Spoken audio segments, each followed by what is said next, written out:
Olá, sejam todos bem-vindos. Hoje nós vamos começar o estudo do estado gasoso. Nós vamos fazer esse estudo completo e, paralelo à apresentação teórica, nós vamos fazer essa lista de exercícios que está anexado junto com a aula.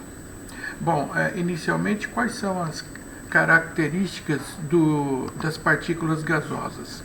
Aqui à esquerda nós temos um recipiente onde essas partículas inicialmente ocupam toda a extensão desse recipiente, e essas partículas elas se deslocam em todas as direções, e a primeira característica dessas partículas gasosas é que elas possuem uma energia muito grande.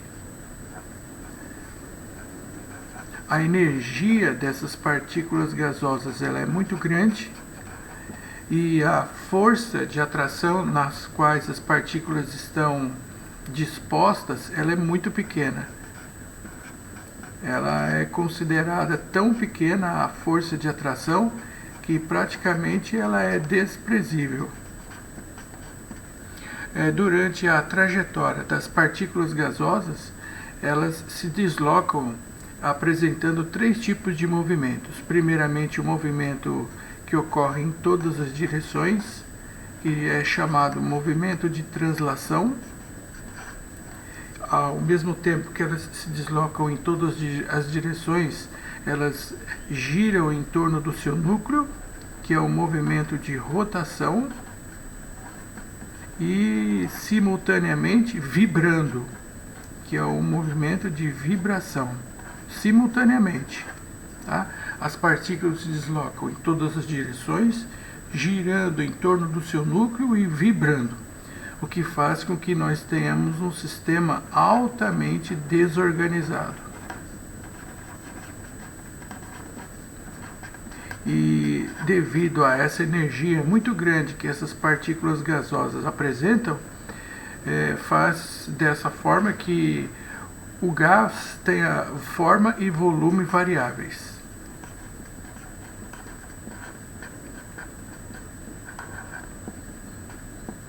Então, se você coloca essa massa de gás nesse recipiente, ele vai ocupar o volume desse recipiente. Se você coloca esse gás num recipiente com um volume reduzido pela metade, ele vai ocupar o volume na qual foi reduzido pela metade. Por isso, o volume de um gás é o volume do recipiente onde o gás está contido. Volume do recipiente. Agora, um detalhe muito importante que é necessário que tenhamos conhecimento ao estudarmos o gás é que quando as partículas gasosas se deslocam em todas as direções do recipiente, é inevitável que aconteçam as chamadas colisões, e são de duas naturezas. Primeiramente, a colisão que ocorre é essa daqui, ó, a colisão das partículas gasosas com as paredes do recipiente, que nesse caso especificamente, essa colisão das partículas com as paredes do recipiente origina o que nós chamamos de pressão do gás. E esse aparelhinho, conhecido como manômetro, tem por finalidade expressar essa pressão. Tá? Então, colisão das partículas estabelecidas com as paredes do recipiente chama-se pressão do gás. Inclusive, só fazendo um comentário, fisicamente, essa pressão do gás ela é calculada através da seguinte relação. A força, a intensidade da colisão com as paredes do recipiente pela unidade de área, onde o gás se encontra no volume. Então, fisicamente, força por unidade de área é a definição de a pressão do gás, ok? E quando essas partículas colidem-se com as paredes do recipiente, se estabelece essa variável do estado gasoso chamado de pressão do gás. Mas, ao mesmo tempo que ocorre a colisão das partículas com as paredes do recipiente, também ocorre a colisão das partículas entre si. E nesse caso especificamente, a colisão das partículas umas com as outras vai originar uma energia que nós conhecemos como a energia do movimento proveniente da colisão, chamada de energia cinética. Ok? São duas colisões. A colisão com as paredes do recipiente estabelece a pressão do gás, definido como força por unidade de área. E a outra colisão é a colisão das partículas entre si, que estabelece a chamada energia cinética. Essa colisão não ocorre com ganho e nem perda de energia. Os físicos chamam de energia que vai ocorrer sem troca de energia. Não aumenta e nem diminui, é o que eles chamam de colisão elástica. Mas essa energia cinética, ela depende de um fator externo que vai aumentar ou diminuir a agitação das partículas, que é a temperatura. Se você aumenta a temperatura, você vai aumentar a agitação das partículas. Consequentemente, se elas ficam mais agitadas, aumenta a frequência das colisões. Portanto, eu posso dizer que a energia cinética, ela é uma grandeza diretamente proporcional à temperatura. Tá? Se você diminui a temperatura, você diminui a agitação e diminui a energia cinética. Da mesma forma, se você aumenta a temperatura, você vai aumentar a agitação e aumenta a energia cinética.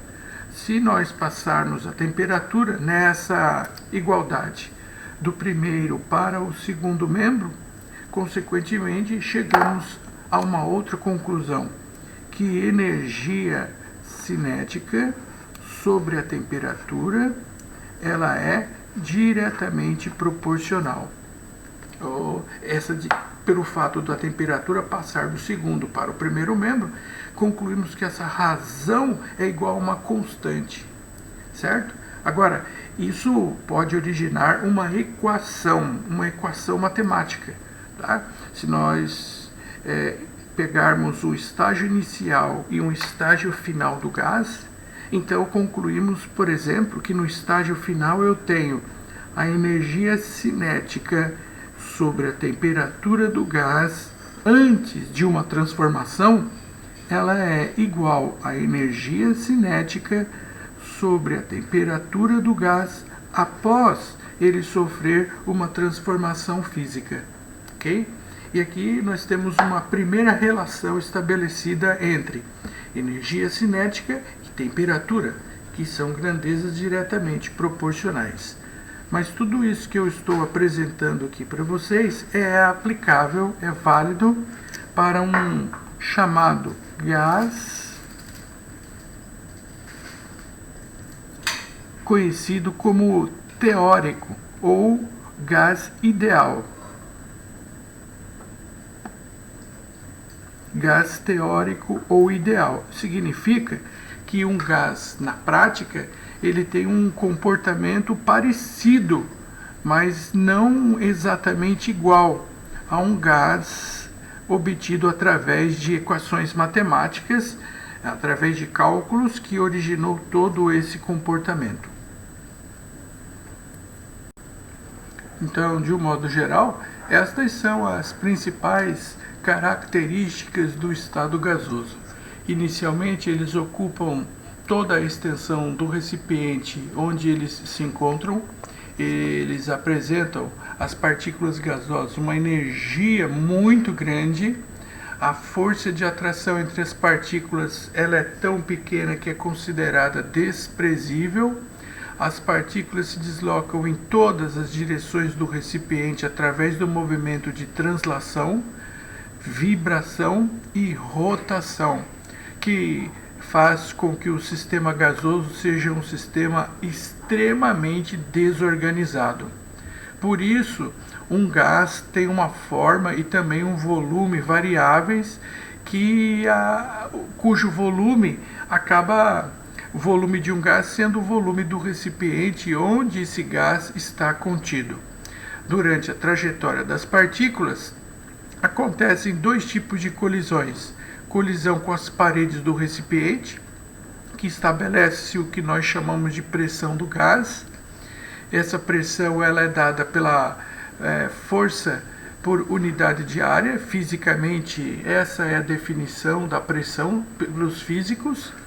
E existe a colisão das partículas entre si, elástica, colisão que não há troca de energia, não ganha nem perde, mas essa energia ela é dependente da temperatura, de modo que se você aumentar a temperatura, você aumenta a energia cinética, portanto são duas grandezas diretamente proporcionais.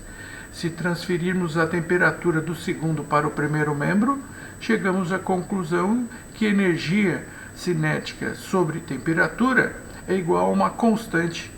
Isso estabelecendo para o estágio inicial e final, concluímos que energia cinética sobre temperatura do gás no estágio inicial é igual a energia cinética sobre temperatura do gás final.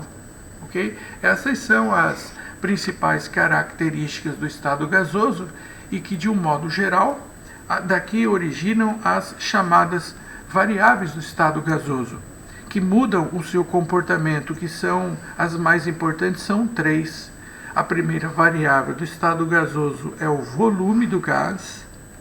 A segunda variável do estado gasoso é a sua pressão. E a terceira variável do estado gasoso é a temperatura. Temperatura, pressão e volume são as variáveis do estado gasoso. Agora vamos estudar as unidades utilizadas nessas grandezas: pressão, volume e temperatura. Portanto, aqui estão as consideradas variáveis do estado gasoso que acabam modificando o seu comportamento. Vamos agora verificar as unidades que que serão aplicadas em cada uma das variáveis. Volume. As unidades de volume são metros cúbicos,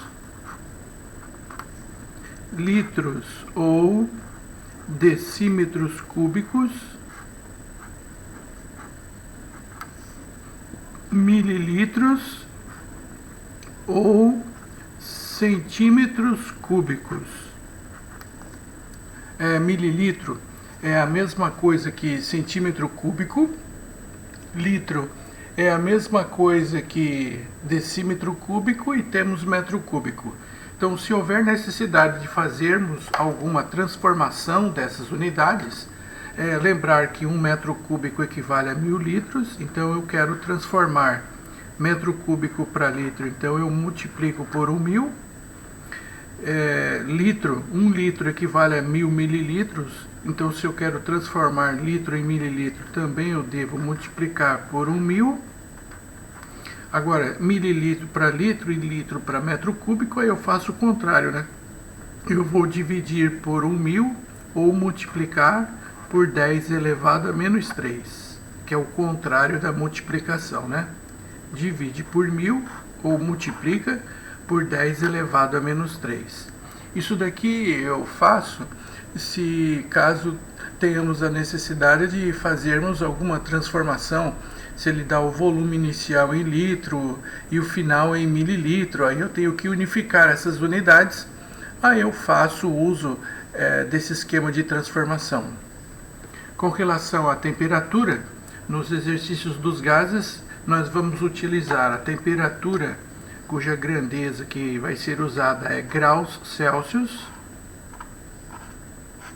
e a outra temperatura que é em Kelvin, tá? Somente essas duas, graus Celsius e Kelvin.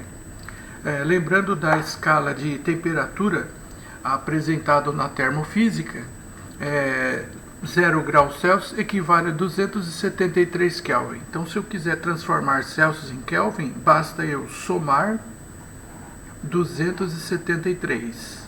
E para transformar Kelvin em graus Celsius, eu vou subtrair 273. As unidades de volume eu posso usar quaisquer, mas para temperatura nós vamos ver na sequência que é obrigatório usar a temperatura em Kelvin. Só que nos enunciados eles vão apresentar temperatura em graus Celsius e eu obrigatoriamente transformo em Kelvin pelo motivo que vai ser explicado logo a seguir. E as grandezas que vão medir a temperatura são as seguintes: atmosferas, unidade de pressão ATM, ou bar.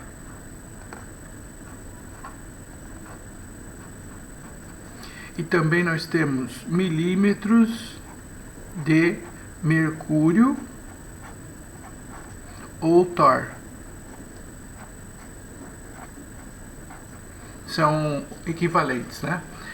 O evangelista Torricelli determinou que uma atmosfera ele equivale a 760 milímetros de mercúrio.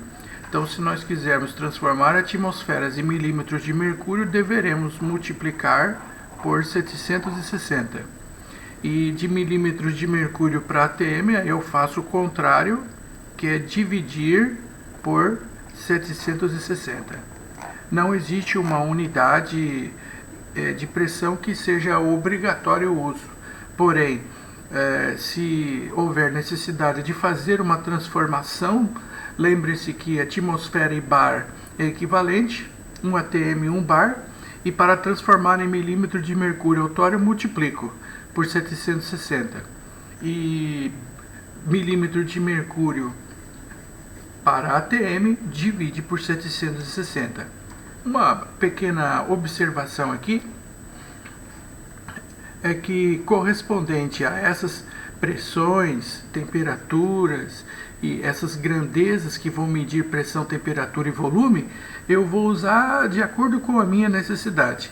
Mas, de um modo geral, observem, o estudo dos gases, na verdade, eles estão relacionados com a relação entre essas variáveis, né? A relação entre volume, temperatura e pressão que acabam originando as equações dos gases.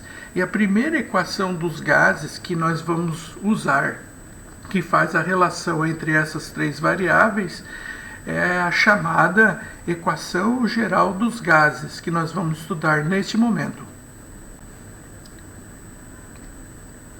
A equação geral dos gases, que vai fazer a relação entre a pressão, o volume e a temperatura, é a seguinte: P1 vezes V1 sobre T1 é igual a P2 vezes V2 sobre T2.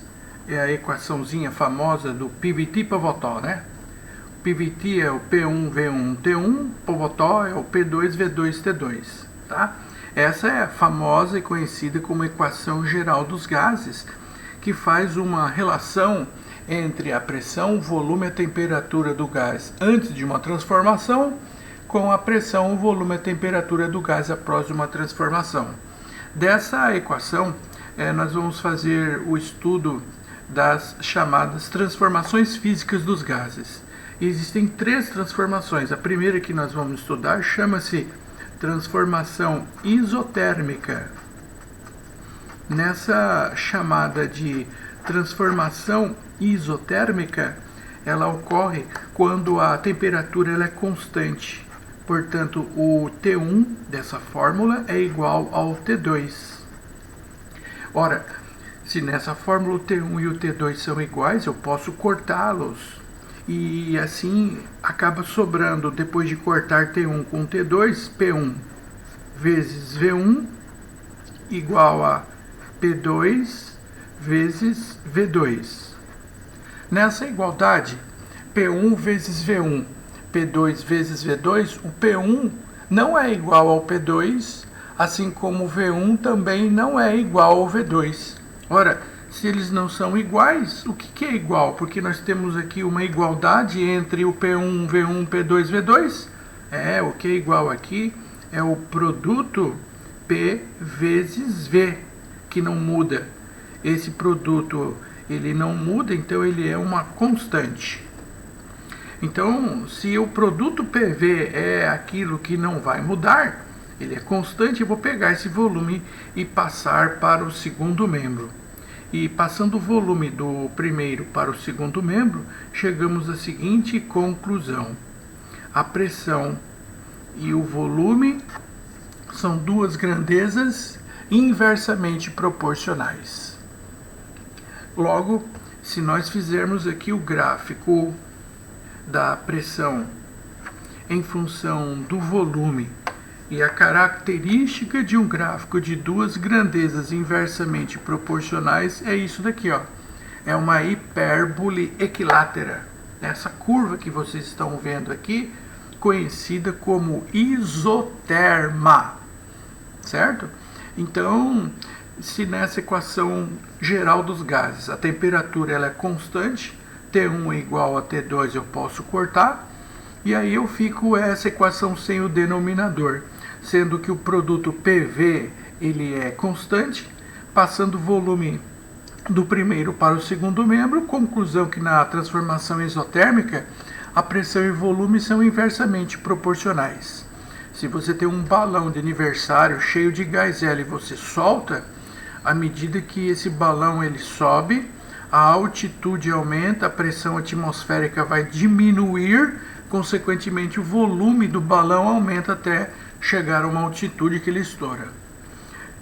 Vamos agora analisar nessa equação a transformação chamada isobárica.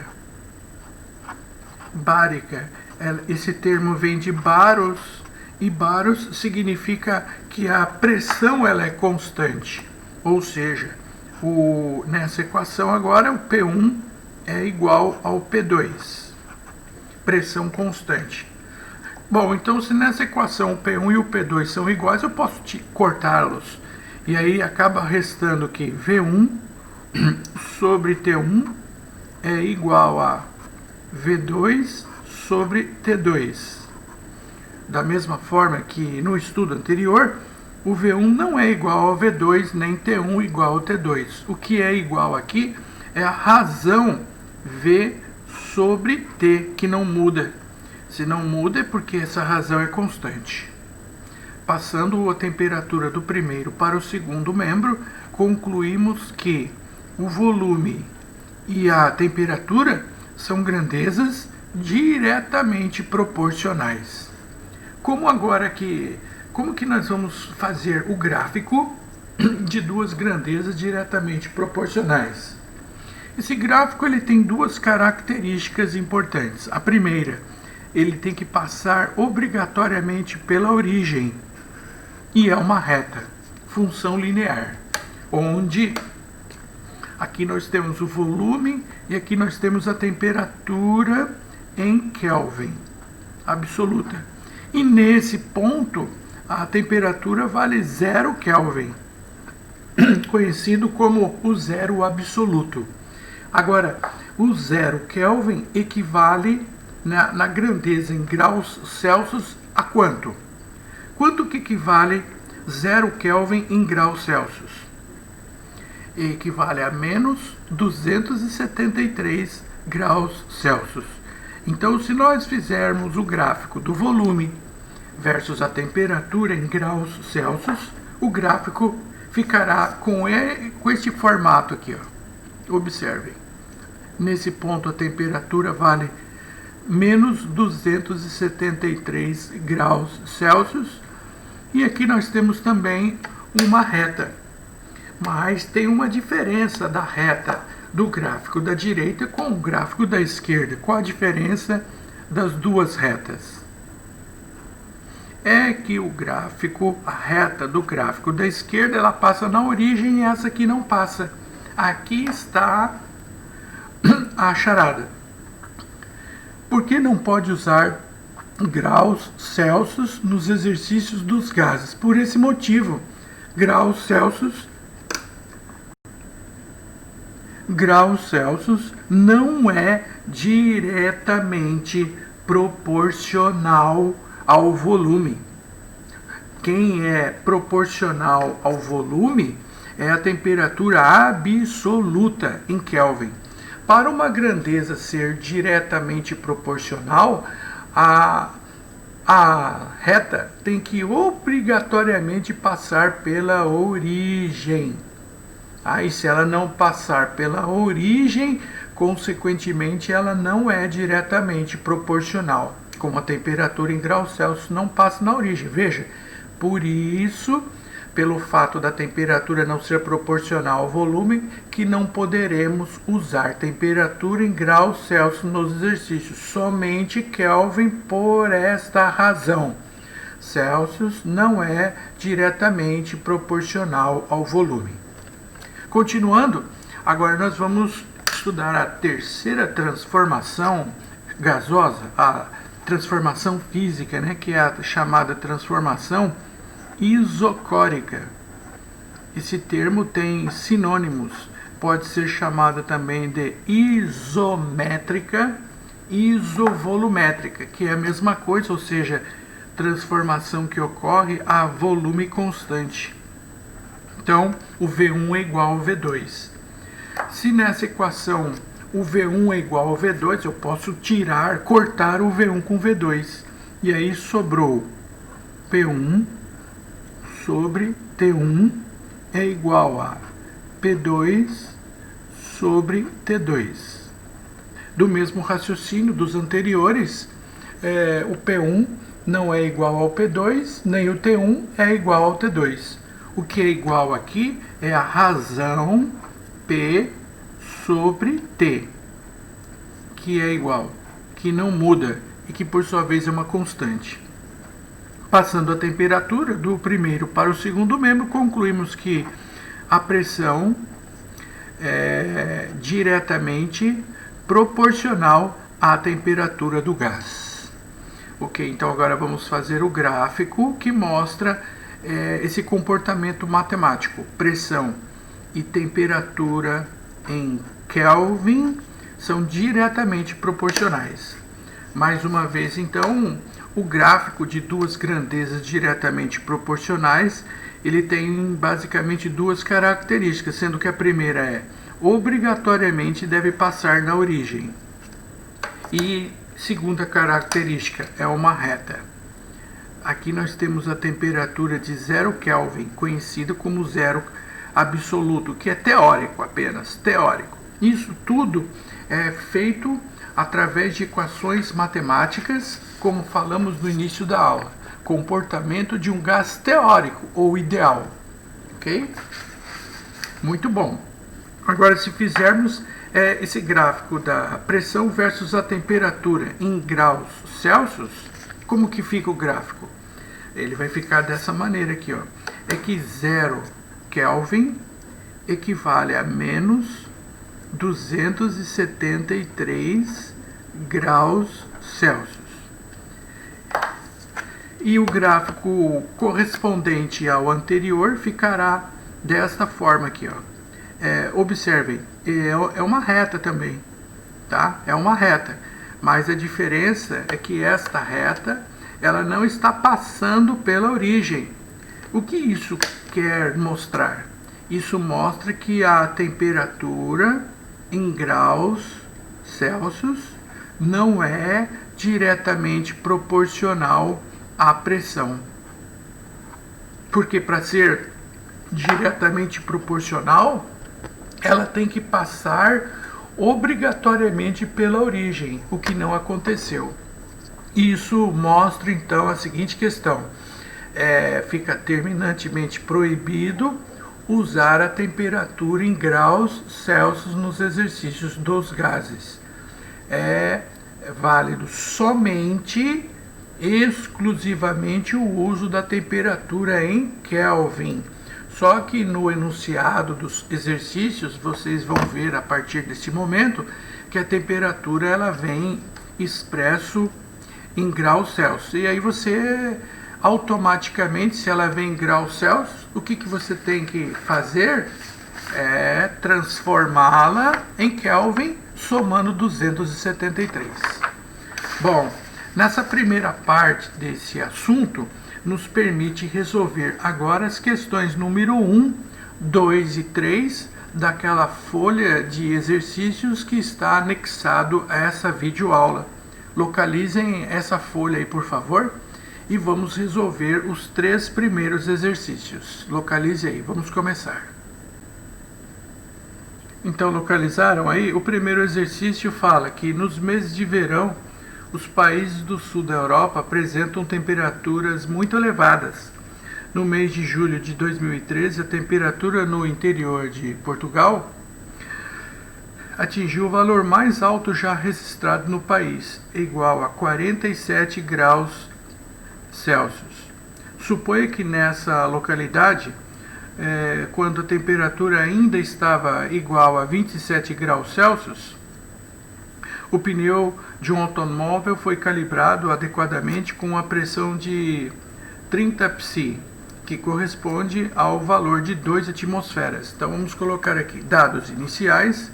A temperatura no estágio inicial estava igual a 27 graus Celsius e nessa temperatura a pressão do ar que foi calibrado um pneu é igual a 2 atmosferas. Pergunta: considerando que a expansão da borracha do pneu é desprezível e o volume se manteve constante, qual foi o aumento percentual aproximado da pressão no interior do pneu? Então, a temperatura passou de 27 para 47 graus Celsius e o primeiro eu vou calcular a pressão final. E depois que calcularmos a pressão final, eu vejo quanto foi o aumento percentual da pressão. Ele falou que o volume se manteve constante, então V1 aqui é igual ao V2. Ok, então é um exercício clássico que envolve o comportamento de um gás usando a equação geral dos gases, né?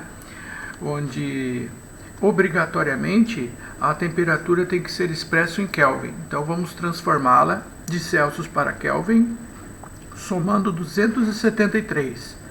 Por que é obrigatório usar a temperatura em Kelvin?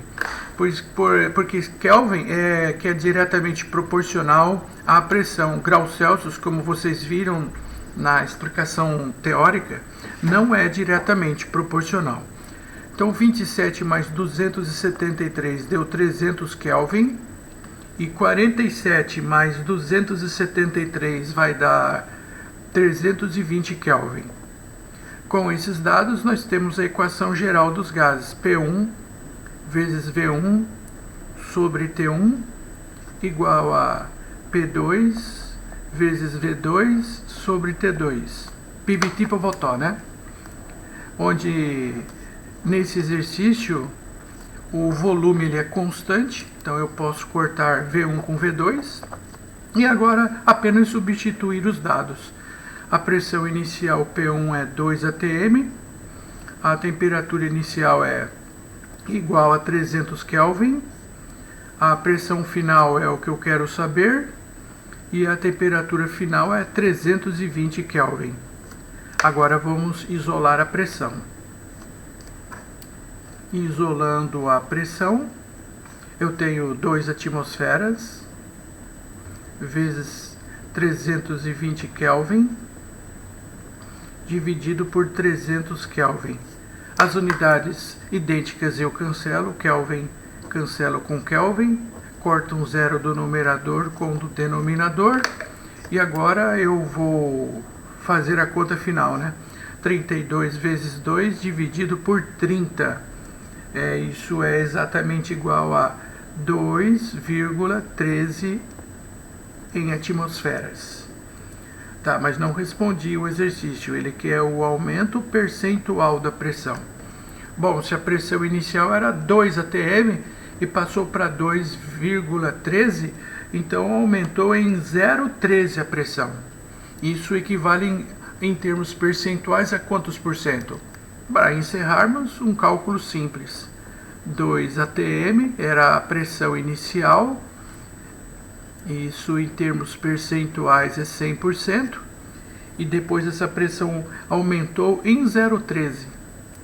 0,13 atm. Era 2, passou para 2,13 e esse acréscimo de 0,13 em termos percentuais equivale a quantos por cento? Equivale a x. Essa é a resposta final, né? É 0,13 vezes 100, que é 13, dividido por 2, a resposta é igual a 6,5%. Esse é exatamente o acréscimo percentual da pressão, 6,5%. Como a resposta mais próxima é o 7% da alternativa letra D de dado, ok? Vamos depois preparar o exercício número 2. O exercício 2 fala que o cianeto de potássio é um composto químico altamente tóxico. Se tiver contato com qualquer ácido, converte-se em gás cianídrico, que, se inalado, pode levar à morte. Considere que, ao medir a temperatura de... Eu já coloquei os dados aqui para ganharmos tempo, tá? 15 litros de gás cianídrico, a temperatura medida foi de 27 graus Celsius, a uma pressão de 700 milímetros de mercúrio. Calcule o novo volume desse gás submetido a 57 graus Celsius e 600 milímetros de mercúrio. Ok, então aqui a pressão é igual a 600 milímetros de mercúrio. Muito bom. O primeiro passo é transformarmos a temperatura de graus Celsius para Kelvin, já que somente a temperatura em Kelvin que é diretamente proporcional. E jamais, nunca deveremos usar a temperatura em graus Celsius nos exercícios. Somente, sempre em Kelvin, transformado em Kelvin. Agora vamos usar novamente a equação geral dos gases. P1V1 sobre T1 igual a P2V2 sobre T2. Agora não temos constante nenhuma das variáveis. Agora eu tenho a alteração, né, da pressão, volume e temperatura. A pressão inicial é igual a 700 milímetros de mercúrio. O volume inicial é 15 litros. E a temperatura inicial é 300 Kelvin. A pressão final é igual a 600 milímetros de mercúrio. O volume final é a incógnita. E a temperatura final é 330 em Kelvin. Agora vamos isolar o volume.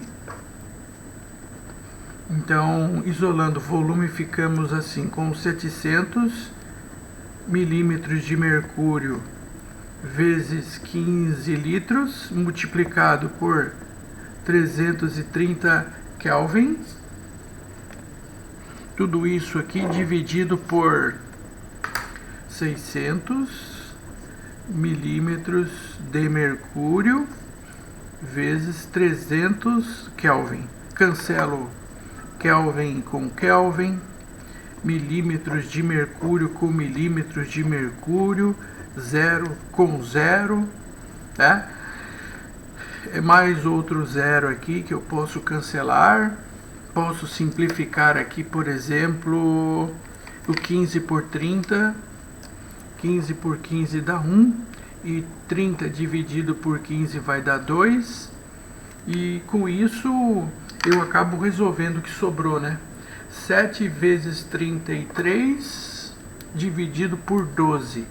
A resposta final é igual a 19,25 litros. O assunto, o estudo do estado gasoso é um assunto que tem uma frequência muito grande aqui de aparecer nos exercícios dos nossos vestibulares regionais aqui. A VUNESP, a FUVEST e a Unicamp gostam muito de fazer questões relacionadas a esse assunto. Vamos fazer agora o exercício número 3. Bom, o exercício número 3 fala que uma massa fixa de um gás foi submetida a uma transformação isobárica Qual das alternativas abaixo apresenta uma característica correta dessa transformação? Aqui está, né? Fizemos o estudo há poucos instantes atrás.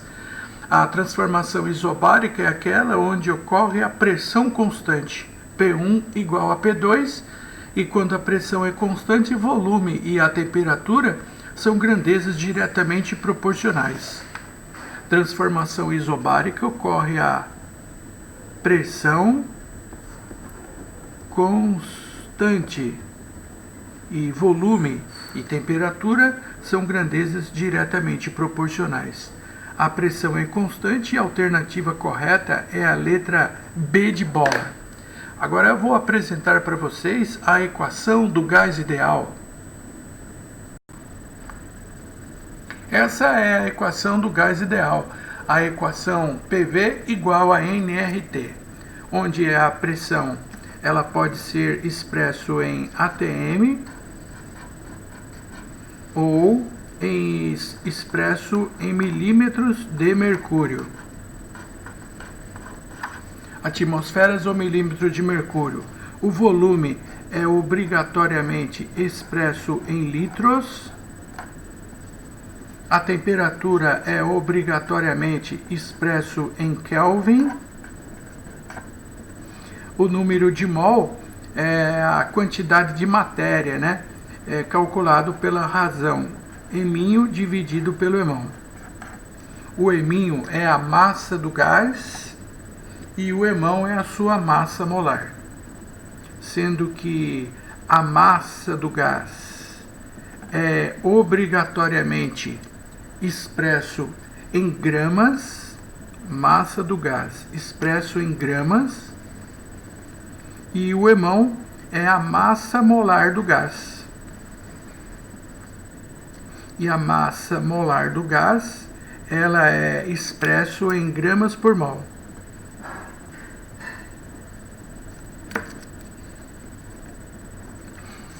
E R chama-se constante universal dos gases, que assume dois valores que dependem da pressão. Então, a constante universal dos gases poderá valer 0,082 e a unidade da constante para esse valor vai ser pressão em atm, volume em litros, a quantidade de matéria expresso em mol e a temperatura expresso em Kelvin. Ou caso a pressão seja expressa em milímetros de mercúrio, o R valerá 62,3 milímetros de mercúrio é a unidade de pressão, litros é a unidade de volume, o número de mol é mol e a temperatura é Kelvin, ok?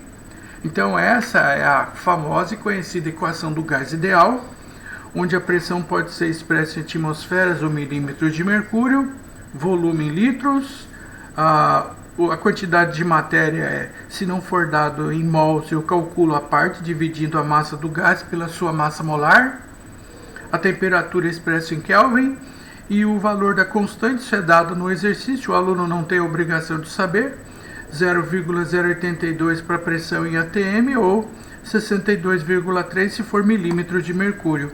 Agora vamos aplicar isso aqui nos exercícios da nossa folha, do número 4 ao número 7. Localize aí o próximo exercício, por favor. O exercício número 4 fala que um pneu de um automóvel com capacidade volumétrica de 30 litros, vamos colocar os dados aqui, ó, volume de 30 litros, foi calibrado com uma pressão igual a 2 atmosferas, a uma temperatura de 27 graus Celsius. As opções de gases para essa calibração eram nitrogênio, argônio, gás carbônico e óxido nitroso. A massa do gás empregada nessa calibração é igual a 70 gramas. Considerando que a constante universal dos gases é igual a, ele pediu para usar o valor aproximado aqui, 0,08 atm vezes litro, dividido por mol vezes Kelvin. Determine o gás empregado na calibração do pneu e para isso teremos que calcular a sua massa molar, que é o EMOL, né? Expresso em gramas por mol. Tá, mais uma vez, a unidade da constante mostra que a pressão tem que ser em atmosferas, está em atm, o volume tem que ser em litro, ok, o volume veio em litro, a quantidade de matéria em mol e a temperatura em Kelvin, veio em graus Celsius, tá vendo? Então eu vou transformá-la em Kelvin, somando 273, isso é igual a 300 Kelvin. Muito bom. Agora basta substituirmos na equação PV igual a nRT, onde eu não tenho N, que é a quantidade de matéria. Então eu vou desmembrar o valor do N, dividindo a massa do gás pela sua massa molar. Então já vamos substituir então. A pressão do gás é igual a 2, o volume igual a 30. Eu vou desmembrar o N, dividindo a massa do gás, que é 70 gramas, e a sua massa molar, que eu vou calcular. A constante dos gases aqui é 0,082 e a temperatura em Kelvin é igual a 300. Eu vou agora isolar a massa molar, trocando aqui a posição com os termos do primeiro membro. Portanto, ficaremos com massa molar igual a 70 vezes 0,082 vezes 300 dividido por 2 vezes 30. Aqui eu posso simplificar. 300 dividido por 30 é igual a 10. Outra simplificação que eu posso fazer aqui vai ser 10 dividido por 2 vai dar 5. E aí só nos resta multiplicar tudo que sobrou. 5 vezes 0,082 vezes 70. Deu 28 gramas por mol. Agora o gás que possui massa molar igual a 28 gramas por mol é o nitrogênio. A massa atômica do nitrogênio é 14, 14 vezes 2, então o pneu foi calibrado com nitrogênio, N2, ok? Após a sua resolução, vamos fazer o número 5. O exercício 5 fala que um dos problemas que mais preocuparam as autoridades no caso dos jovens presos em uma caverna na Tailândia em julho de 2018 foi a queda da concentração de oxigênio, que normalmente é de 21% e caiu para 15% quando eles foram encontrados. A temperatura da caverna não era preocupante, pois estava 27 graus Celsius, que afastava o risco de hipotermia. A diminuição da concentração de oxigênio é acompanhada com o aumento da concentração de gás carbônico, que em meio aquoso estabelece o equilíbrio abaixo a seguir, fornecido. Considerando que 1 metro cúbico equivale a 1000 litros, que a constante universal dos gases vale arredondado 0,08 e que a pressão atmosférica no interior da caverna era de 1 atm, calcule a massa de oxigênio, que é o eminho, existente em 1 metro cúbico de ar da caverna quando os jovens foram encontrados. Muito bem, a massa é o eminho e aqui eu já calculo a massa molar do oxigênio, que é 2 vezes 16, que é igual a 32 gramas por mol. O aluno pode se pensar o seguinte: bom, o volume de ar dentro da caverna, ele falou que é 1 metro cúbico, sendo que 1 metro cúbico é igual a 1.000 litros. Tá, no PV e nRT esse é o volume que eu vou usar? Não, de forma alguma. Eu não posso usar esse volume, porque esse é o volume total. O que eu tenho que usar é o volume de oxigênio existente na caverna. Tá aí, como é que eu sei quanto tem de oxigênio nesse volume de ar? Então, quando as pessoas foram encontradas na caverna, a porcentagem de oxigênio existente no interior da caverna era 21 e passou para 15% em volume. Então esse exercício ele tem uma passagem inicial, que o primeiro passo é calcular o volume de oxigênio existente nesse volume da caverna. Mas antes de fazermos isso, não vamos nos esquecer de transformar a temperatura para Kelvin. Somando 273 deu 300 Kelvin. Então, primeiro passo, vamos fazer o cálculo do volume de oxigênio existente dentro da caverna. O volume do ar é 1.000 litros, que é 1 metro cúbico. Eu vou pegar esse volume do ar e multiplicar por essa porcentagem em volume, 15% em volume. O que quer dizer 15% em volume? 15%, 15 litros de oxigênio por cento em 100 litros de ar. Eu cancelo litros de ar do numerador com litros de ar do denominador. Eu vou cortar 2 zeros aqui de cima com 2 zeros aqui de baixo e acabei de calcular o volume de oxigênio existente dentro da caverna. É igual a 150 litros de oxigênio. Agora sim, esse é o volume que eu vou usar na minha equação PV/nRT a fim de calcularmos a massa. Segundo passo, agora vamos fazer o cálculo da massa de oxigênio, usando a equação PV igual a nRT.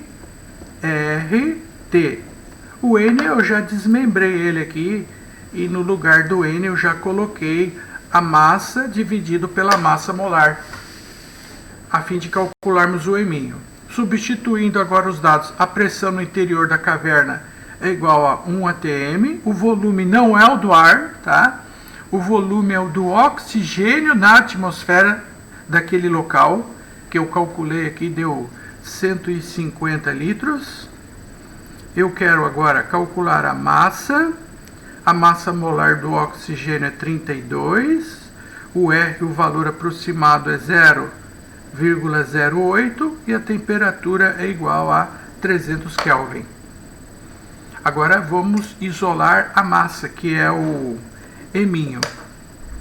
Portanto, o cálculo que nós vamos fazer é 32 vezes 150 dividido por 0,08 vezes 300. Aqui eu posso simplificar. 150 por 150 dá 1 e 300 por 150 dá 2. E 32 dividido por 2 vai dar 16, dividido por 0,08 ou 8 vezes 10 elevado a menos 2. Esse 10 elevado a menos 2 eu passo para o numerador, né? 16 dividido por 8 deu 2. O 10 a menos 2 vai para o numerador, fica positivo. E aqui ficamos com a massa de oxigênio existente nesse local, que é igual a 200 gramas, que é a resposta final. Ok? A seguir, depois da sua resolução, vamos calcular o exercício número 6. O exercício número 6 fala que o extintor caseiro foi produzido utilizando-se vinagre e bicarbonato de sódio, conforme mostra a figura abaixo. Após a inclinação do recipiente, ocorreu o contato entre o bicarbonato de sódio e o ácido acético presente no vinagre. O resultado dessa reação é a produção de dióxido de carbono, água e acetato de sódio, que produziu uma pressão de 14,76 atmosferas. considerando que o experimento ocorre a 27 graus Celsius e que a constante universal dos gases vale 0,082 atm vezes litro, dividido por mol vezes Kelvin, e que o volume disponível para o gás na garrafa é de 100 ml, calcule a massa de gás carbônico produzida na reação. Como trata-se do gás carbônico, logo a sua massa molar é igual a massa do carbono é 12 e o oxigênio é 16.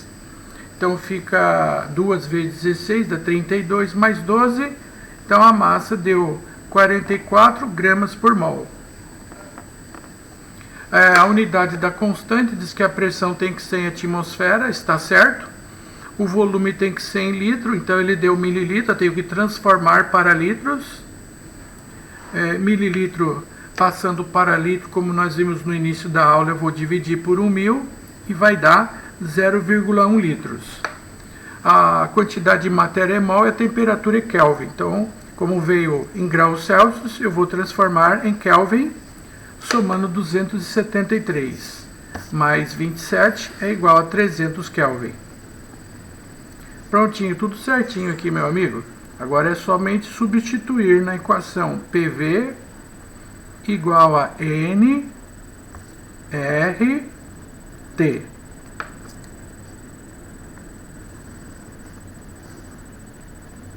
E agora vamos calcular.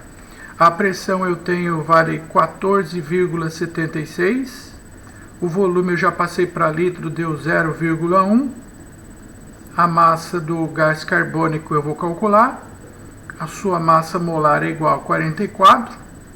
A constante 0,082. E a temperatura expresso em Kelvin é igual a 300.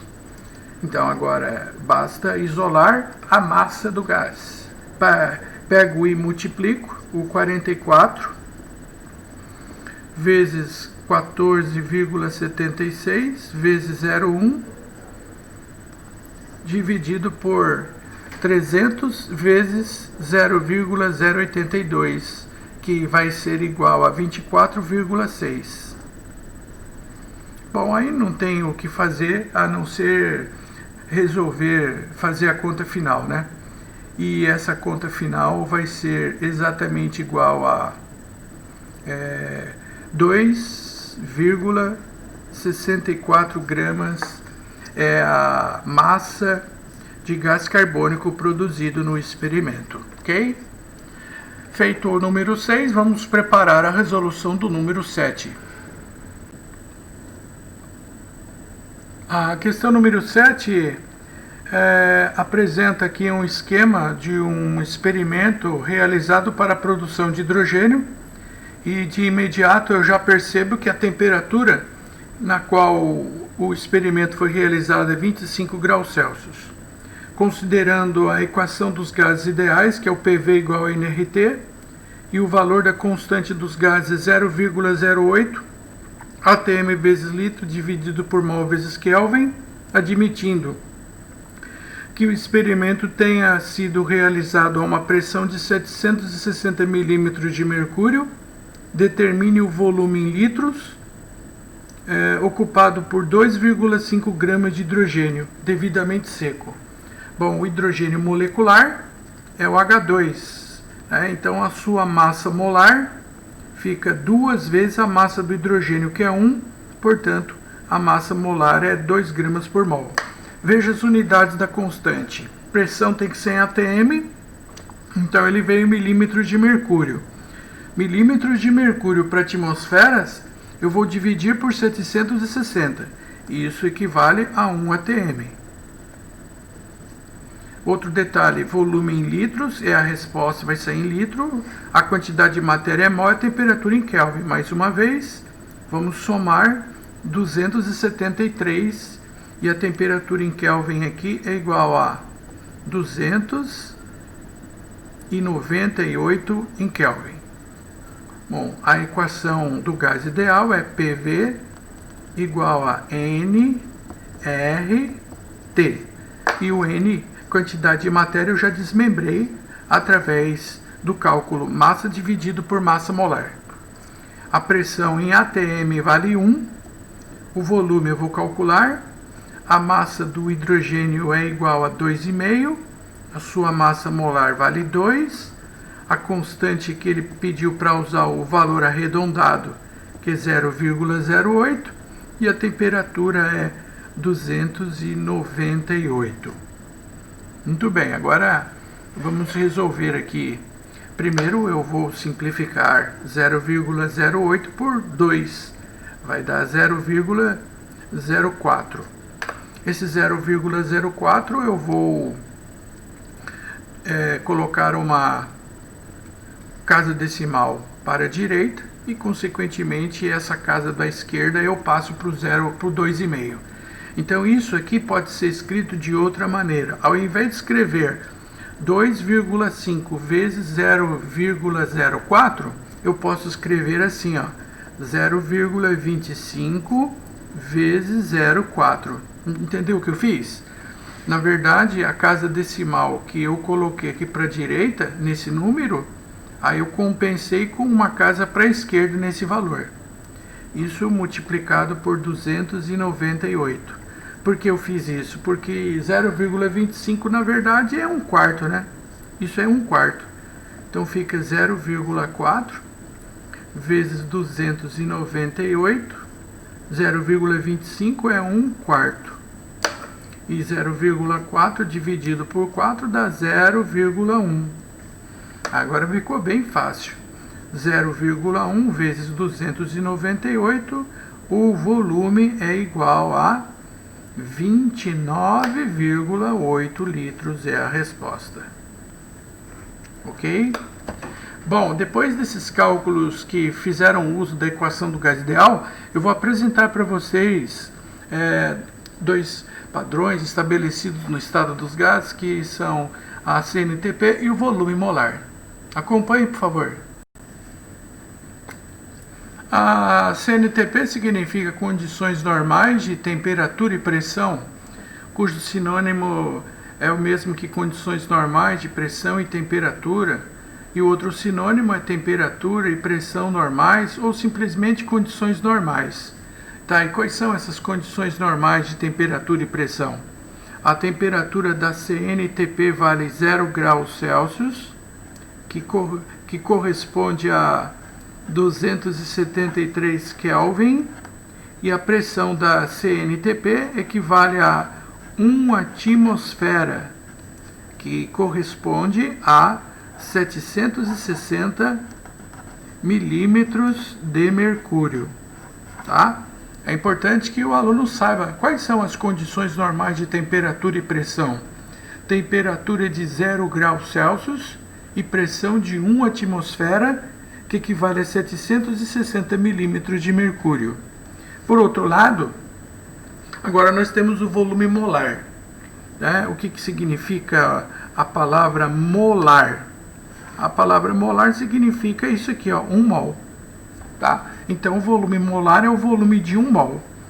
O volume de 1 mol de qualquer gás ocupa, nas condições normais de temperatura e pressão, um volume padrão de 22,4 litros.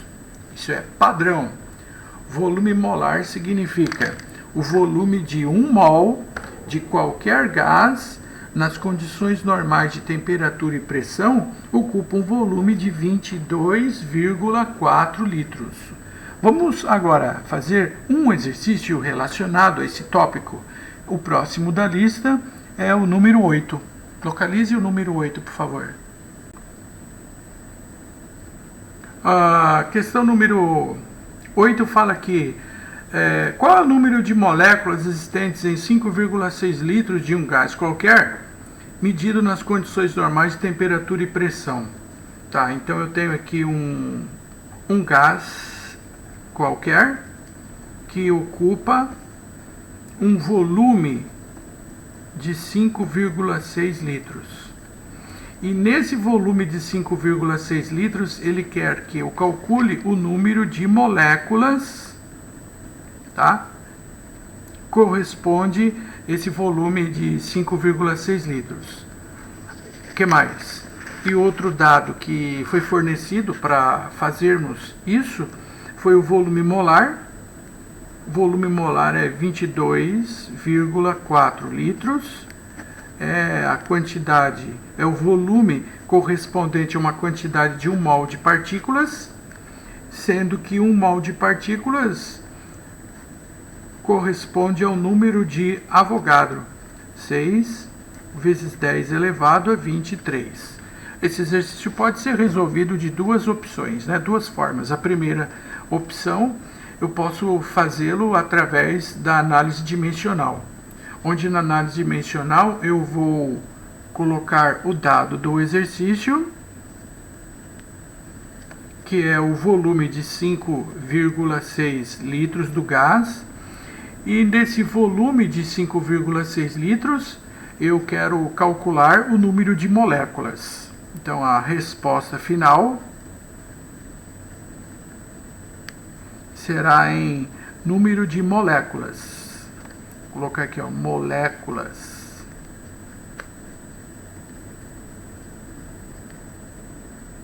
Agora, se eu tenho o dado em litro e quero transformar em molécula, esse número tem que desaparecer, E para que ele possa desaparecer, eu tenho que colocar litros no denominador, a fim de cancelar com o numerador. O dado que tem litros para eu usar está aqui, é o volume molar. 1 mol do gás ocupa um volume de 22,4 litros. Transformei litros em mol.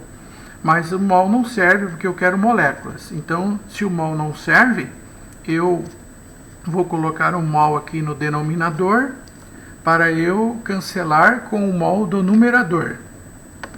Vou fazer isso aqui, Cancelar mol com mol. E que dado tem o mol para eu usar agora? O número de Avogadro. 1 mol, ele contém 6 vezes 10 elevado a 23 moléculas. E aí, o resultado dessa operação vai dar exatamente o número de moléculas que vai interessar. Nesse caso, especificamente, eu vou simplificar essa razão aqui. O 5,6 por 5,6 vai dar 1. E o 22,4 por 5,6 vai dar 4. E agora, para fazer o cálculo final, é 6 dividido por 4, 3 dividido por 2, deu 1,5 vezes 10 elevado a 23, o número de moléculas que ele pediu.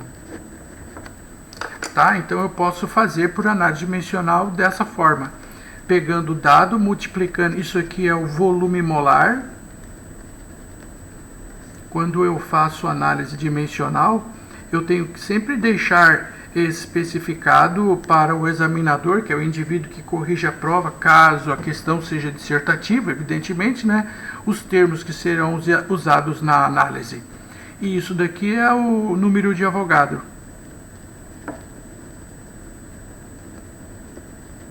Uma outra opção, caso o aluno não goste dessa resolução, uma outra maneira de resolver isso é através de uma regra de 3. Ou ainda, eu posso resolver assim, 22,4 litros corresponde a 1 mol, e sendo que 1 mol contém 6 vezes 10 elevado a 23 moléculas, sendo que o volume de 5,6 litros contém quantas moléculas? Não sei, eu vou chamar de X. Aqui eu posso usar para resolver essa regra de 3 a lei de Prost, onde de 22,4 eu vou dividir por 4 e vai dar 5,6, como a proporção é constante, eu vou dividir por 4 também esse termo. E aí nós ficamos com a mesma resposta, 6 dividido por 4 é igual a 3 dividido por 2, 1,5 vezes 10 elevado a 23 moléculas. É a mesma resposta, só que obtido de outra maneira.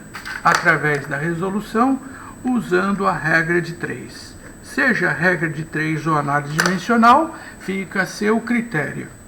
Bom, agora eu vou explicar para vocês o significado da chamada hipótese de Avogadro.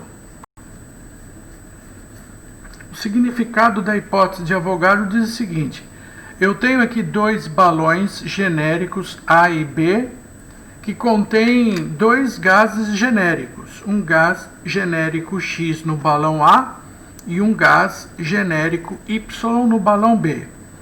Um detalhe importante: esses gases, eles estão submetidos na mesma pressão. Então a pressão do gás genérico X dentro do balão A é igual à pressão do gás genérico Y no balão B. Eles estão submetidos na mesma temperatura. E tem mais um detalhe: o volume ocupado pelo gás no balão A é igual ao volume do gás ocupado no balão B. Nessas condições, onde os gases estão na mesma pressão, temperatura e volume, que conclusão nós podemos chegar? Vamos chegar à seguinte conclusão. Primeiro eu vou pegar a equação P vezes V igual a N R T para o gás X no balão A e vou escrever a mesma equação P vezes V igual a N R T para o gás Y no balão B. E agora nós vamos comparar essas duas equações e verificar o que essas equações possuem em comum. Igual a pressão. Então a pressão do gás no balão A é igual à pressão do gás no balão B. A temperatura dos gases são iguais, o volume dos balões também é o mesmo, e além disso a constante universal dos gases é a mesma.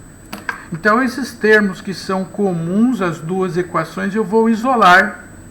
Então ficarei com pressão vezes o volume dividido por R vezes T é igual ao número de mol do gás no balão A.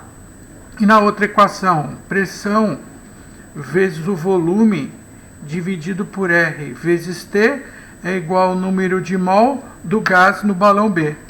Sendo que o primeiro membro da equação da esquerda é igual ao primeiro membro da equação da direita. E quando isso acontece do primeiro membro ser igual, eu posso igualar o segundo membro das equações. E ao igualarmos o segundo membro das equações, esse é o significado da hipótese de Avogadro. O número de mol do gás no balão A, do gás X, é igual ao número de mol do gás Y no balão B. Essa é a conclusão da hipótese de Avogadro.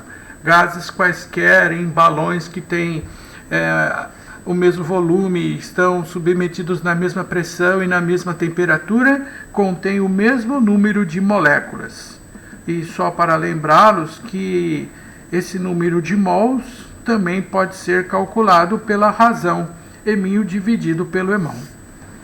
Agora, após essa demonstração do significado da hipótese de Avogadro, vamos resolver a questão número 9 e a número 10. A número 10 da FUVEST, inclusive. Tá? Vamos lá, então. A questão número 9 fala que, pela hipótese de Avogadro, volumes iguais de gases quaisquer, na mesma pressão e temperatura, contêm o mesmo número de moléculas. Então, eu tenho um balão A que contém 7 gramas de monóxido de carbono. Esse aqui é o balão A. Numa dada temperatura e pressão. Um balão B, com um volume igual ao de A, contém 16 gramas de um gás genérico X. Na mesma pressão e temperatura, qual é o gás contido no balão B? Qual é o gás X? Bom, os gases possuem o mesmo volume, o volume do balão A é igual ao do B, estão submetidos na mesma temperatura e na mesma pressão. O monóxido de carbono, a massa do gás é 7 gramas e a sua massa molar, a massa do carbono é 12 e a massa do oxigênio é 16 e a sua massa molar é igual a 28 gramas por mol. Para nós determinarmos qual é o gás X, então temos que achar a sua massa molar. E pelo que nós demonstramos há poucos instantes atrás, que faz desnecessário repetirmos toda a demonstração, que concluímos que gases que estão submetidos nessas condições, mesmo volume, mesma temperatura e mesma pressão, significa que o número de mol do gás no balão A é igual ao número de mol do gás no balão B. Ou seja, o número de mols do monóxido de carbono é igual ao número de mols do gás genérico X. Essa é a conclusão da hipótese de Avogadro. Lembrando, mais uma vez, que o número de mol, que é a quantidade de matéria, é calculado pela razão, μ dividido pelo E, massa dividido por massa molar. Então vamos substituir aqui, nessa igualdade, massa do monóxido de carbono dividido pela sua massa molar é igual a massa do gás genérico X dividido pela sua massa molar. Sendo que a massa do monóxido de carbono é igual a 7 gramas, a sua massa molar é 28 gramas, a massa do gás genérico X é 16 e a sua massa molar é a incógnita. Então vamos isolar a massa molar. A massa molar é igual a 28 vezes 16 dividido por 7. Aqui eu simplifico, né? 7 por 7 dá 1 e 28 dividido por 7 vai dar 4. E 4 vezes 16, a massa molar é igual a 64 gramas por mol. Agora, qual a alternativa que tem o gás cuja massa molar é 64 gramas por mol? Aí tem que calcular individualmente, né? A massa do gás carbônico é 44 gramas por mol, o oxigênio é 32 gramas por mol, o gás metano é 16 gramas por mol e o dióxido de enxofre é a resposta. O oxigênio é 16 vezes 2 dá 32, com mais 32 deu 64. Dos gases que foram colocados nas alternativas, o único que tem a massa molar desejável é o dióxido de enxofre da letra D de dado. Ok? Vamos fazer mais um exercício envolvendo esse raciocínio, o exercício número 10 da FUVEST. A FUVEST gosta muito de fazer questões relacionando o estado dos gases. Essa questão número 10 fala que a tabela abaixo ela apresenta informações sobre 5 gases contidos em recipientes separados. Qual dos recipientes contém a mesma quantidade de átomos que um recipiente selado de 22,4 litros contendo hidrogênio mantido a 2 atmosferas de pressão e 273 Kelvin? Para nós sabermos qual recipiente contém o mesmo número de átomos que o hidrogênio, é claro que primeiro eu tenho que calcular quantos átomos tem de hidrogênio nesses dados. E para calcularmos o número de átomos, eu tenho que usar a equação PV igual a NRT. E agora vamos analisar o seguinte: o que o hidrogênio tem igual, idêntico a todos os recipientes, do 1 ao 5? Bom, eu posso perceber imediatamente que o que eles têm igual é a temperatura, que não muda, 273 Kelvin, e também não vai mudar o volume. Tá, então o que tem o hidrogênio em comum a todos os recipientes é a temperatura, o volume e o R também. Tá, então vamos fazer o seguinte: esses termos que são comuns a todas as equações eu vou isolar, tá? Eu vou passar então esse RT do primeiro para o segundo membro, com a finalidade de isolar o N, tá? Então o N aqui vai ser igual a pressão vezes o volume dividido por esse termo, R vezes T. Quer dizer que o hidrogênio e todos os recipientes têm em comum esse termo, V sobre RT. Todos. E como todos, esse termo é constante, então isso vai ser chamado de K. Esta é a formulinha, portanto, que eu vou usar para calcular o número de mols existentes do gás dentro do recipiente. Vai ser a pressão vezes esse termo que vai ser comum a todos os recipientes, que é igual a K. Nesse caso, vamos calcular aqui. A pressão do hidrogênio é igual a 2 atm vezes o K. Isso dá 2K, só que moléculas. Ele pediu átomos. Como que eu faço agora para achar o número de átomos?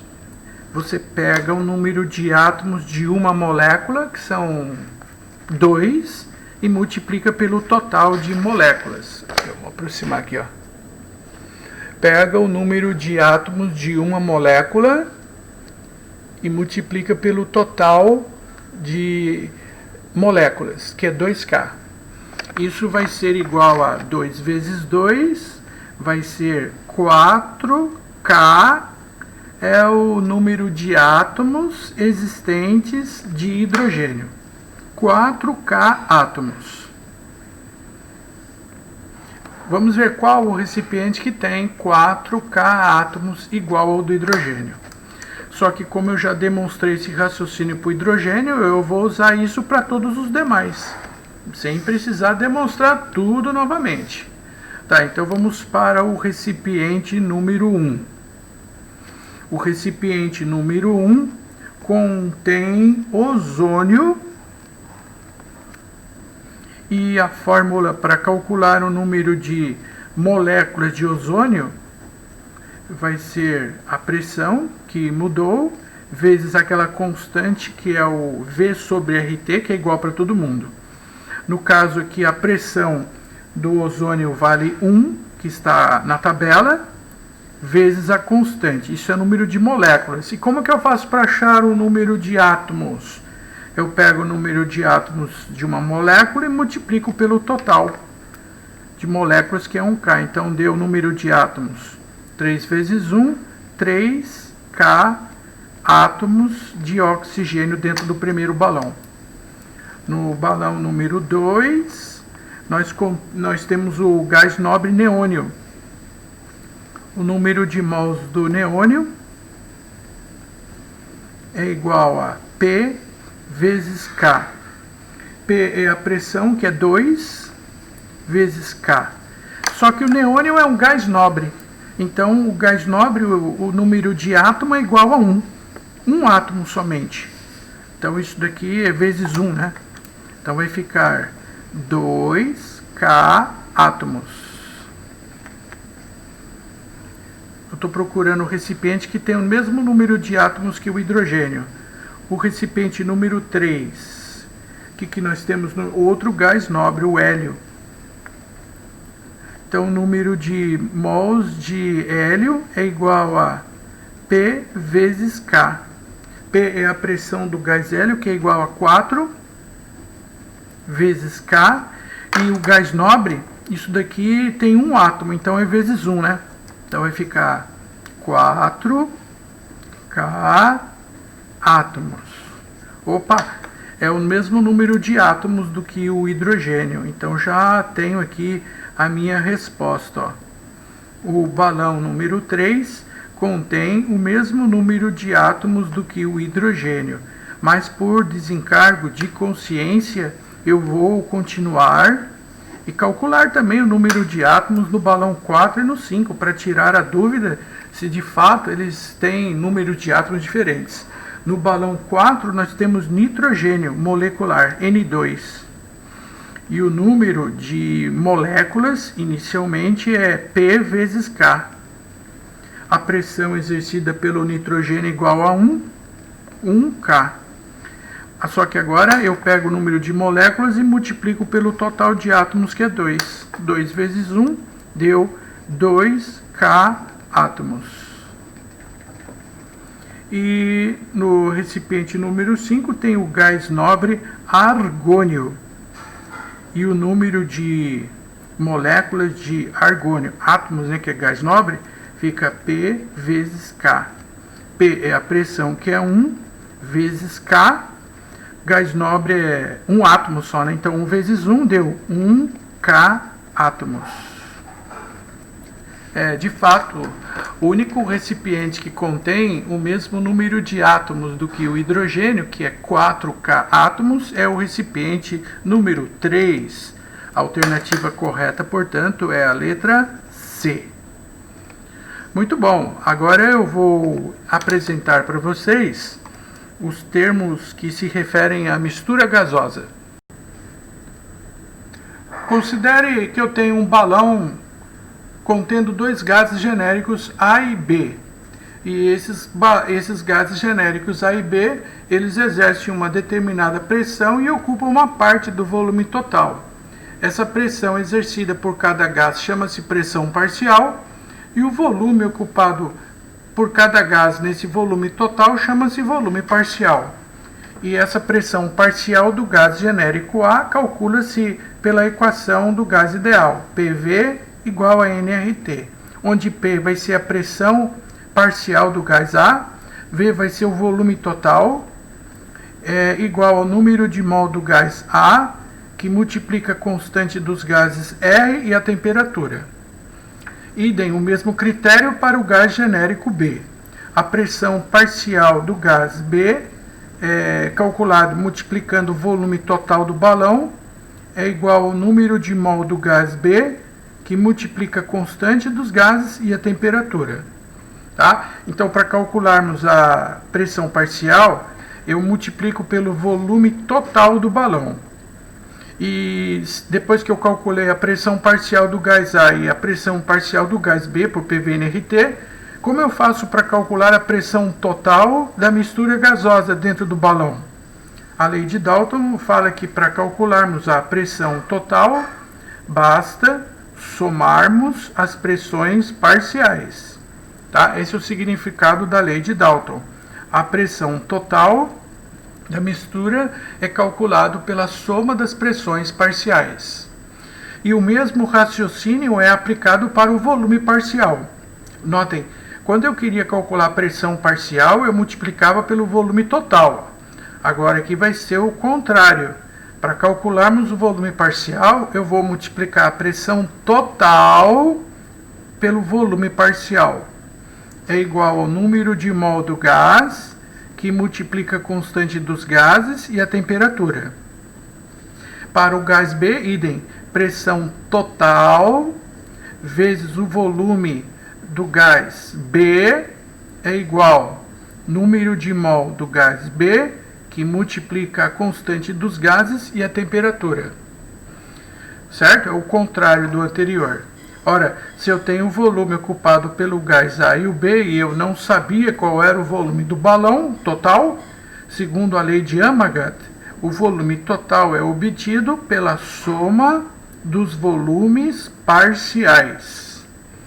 Essa é a primeira opção para calcularmos pressão parcial e volume parcial. Mas existe uma outra possibilidade para calcularmos isso, que eu vou fazer uma demonstração. É a relação entre a pressão parcial e a fração molar. Como para muitos de vocês nunca viram esse termo fração molar, por isso é importante fazermos essa demonstração. Eu vou pegar um gás daquela mistura e relacionar com a mistura onde o gás está contido. Então a pressão parcial do gás A eu acabei de mostrar para vocês, é calculado assim: pressão do gás A vezes o volume total é igual ao número de mol de A, que multiplica a constante dos gases e a temperatura. Muito bem. Agora eu vou fazer o seguinte: tudo que pertence ao gás A eu vou deixar de um lado, tudo que pertence à mistura eu vou deixar do outro lado. Então, deixando os termos comuns somente ao gás A de um lado, fica pressão parcial de A dividido pelo número de mol do gás A é igual ao produto R vezes T sobre V. Isso aqui que sobrou, por enquanto, eu vou chamar de equação número 1. Agora, vamos usar o mesmo critério com a mistura onde o gás está contido. Agora, todos os termos da mistura.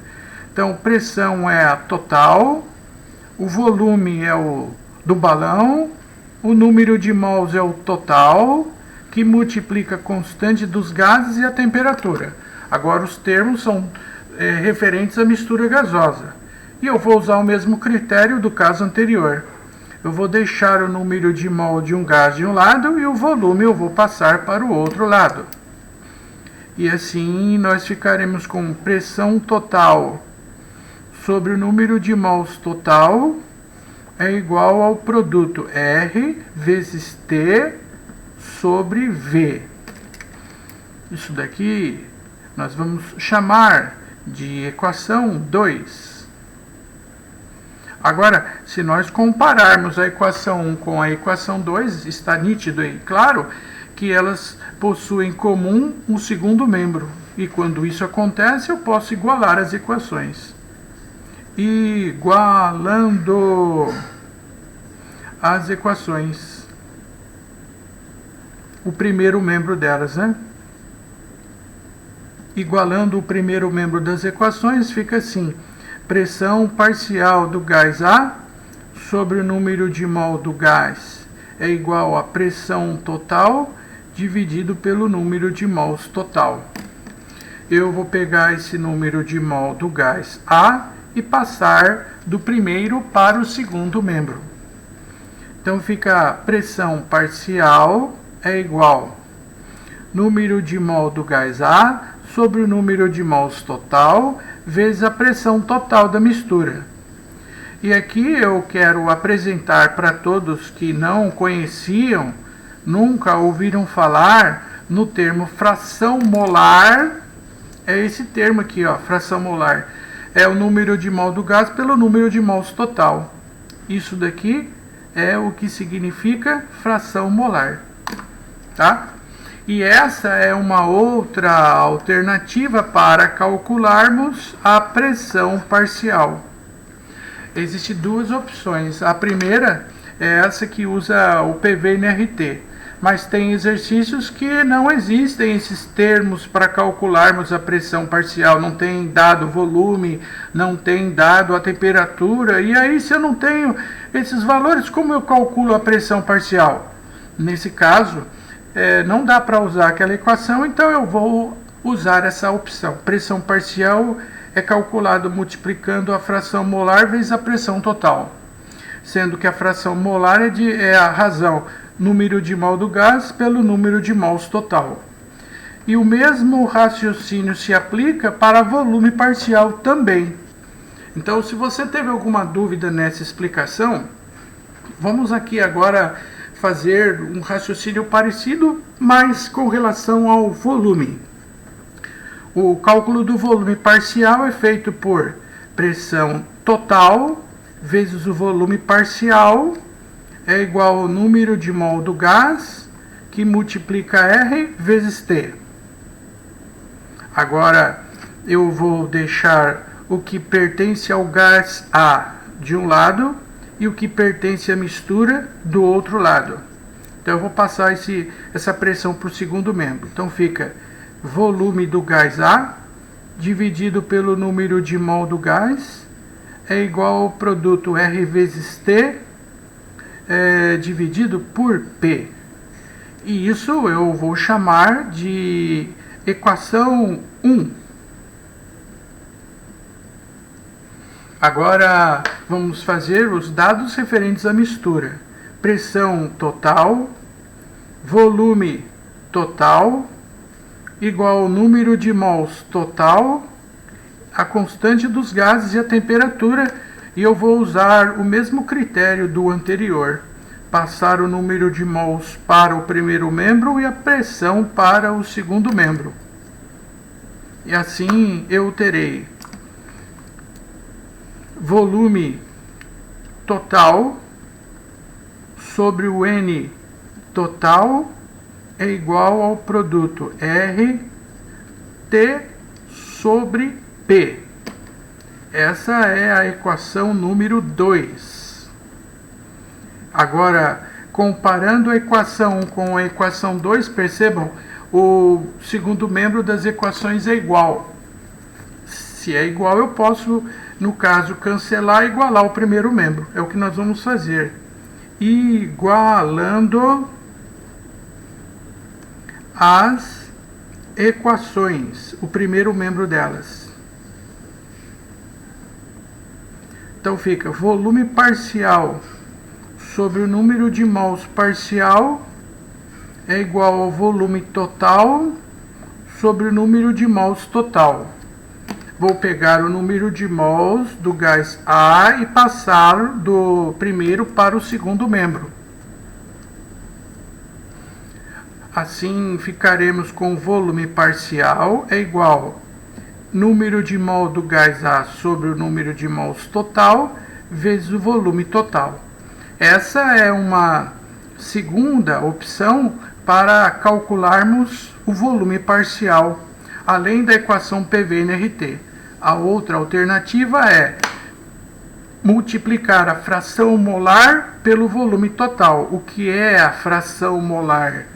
A fração molar é calculado por essa razão aqui, ó, número de mol do gás A dividido pelo número de mol do gás que é o total da mistura.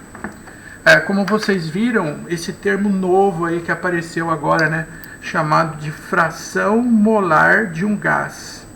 Existem várias opções de calcular essa fração molar. Primeiro, pela própria definição, que é número de mol do gás pelo número de mols total, uma opção. A segunda opção é isolar a fração molar aqui, dividindo a pressão parcial do gás pela pressão total. Terceira opção é isolando a fração molar aqui, nessa equação, e fica volume parcial sobre o volume total. E existe uma quarta possibilidade, que é dividir a porcentagem em volume do gás dividido pelo total, que é 100%. Então existem todas essas possibilidades a fim de calcularmos fração molar. E dependendo da circunstância, eu posso usar uma ou outra de acordo com os dados que forem fornecidos. Eu vou resolver agora as questões 11 e 12, as últimas de hoje. No exercício 11, eu tenho um cilindro de mergulho que contém uma massa de 160 gramas de gás hélio, cuja massa molar do gás hélio é igual a 4 gramas por mol. Esse dado eu retiro da tabela periódica. O cilindro ainda tem uma massa de 256 gramas de oxigênio, onde a massa molar do oxigênio é igual a 2 vezes 16, que é igual a 32 gramas por mol. E o cilindro ainda contém uma massa de 56 gramas de nitrogênio, cuja massa molar é 2 vezes 14, que é igual a 28 gramas por mol. As massas molares, eu uso as massas atômicas que eu tiro da tabela periódica, tá?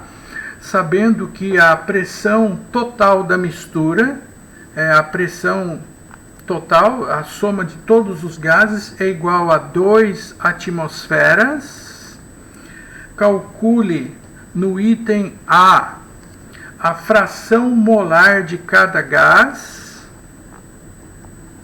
Na letra B, calcule a porcentagem de moléculas de cada gás existente no balão. E a letra C, calcule as pressões parciais de cada gás dentro do balão. Bom, a fração molar, como nós vimos há poucos instantes, ela é calculada dividindo o número de mol do gás pelo número de mols total. E então, no primeiro passo, através da massa e da massa molar, vamos calcular o número de mol de cada gás. Primeiro, o número de mol do gás hélio.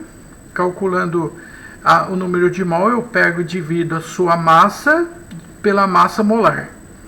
E 160 dividido por 4 deu 40 mols de gás hélio.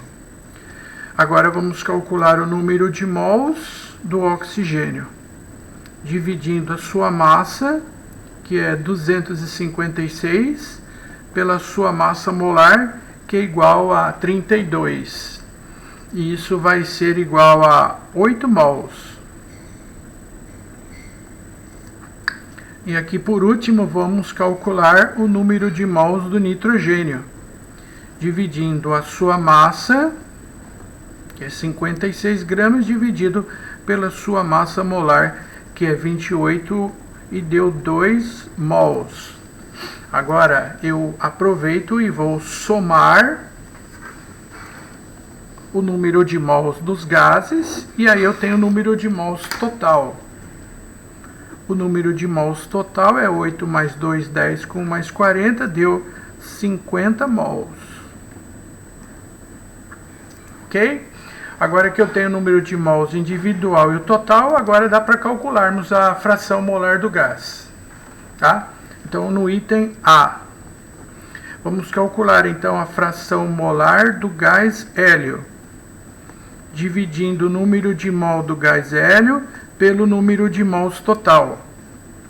O número de mol do gás hélio é igual a 40 e o total é 50. Pode deixar em forma fracionária mesmo, tá?